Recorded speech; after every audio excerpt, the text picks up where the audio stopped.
পকেটে ছিদ্র হলে পয়সার থেকে বেশি সম্পর্ক পড়ে যায়। একদমই।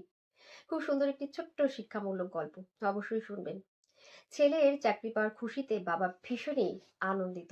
তিনি ছেলেকে ডেকে বললেন, আজ রাতে তোমার চাকরি পাওয়ার খুশিতে সেলিব্রেশন পার্টি হবে।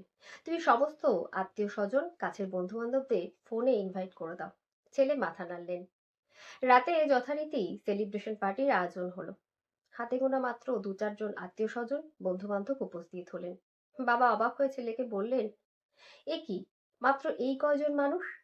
তুমি কি সবাইকে ইনভাইট করোনি? সবাইকে আসতে বলনি? ছেলে বললেন, বাবা, আমি সবাইকে আসতে বলেছিলাম, তবে সেলিব্রেশনের সঠিক কারণ আমি বলিনি। আমি কারণ হিসেবে বলেছিলাম আমরা সমস্যায় আছি, সহযোগিতা চাই।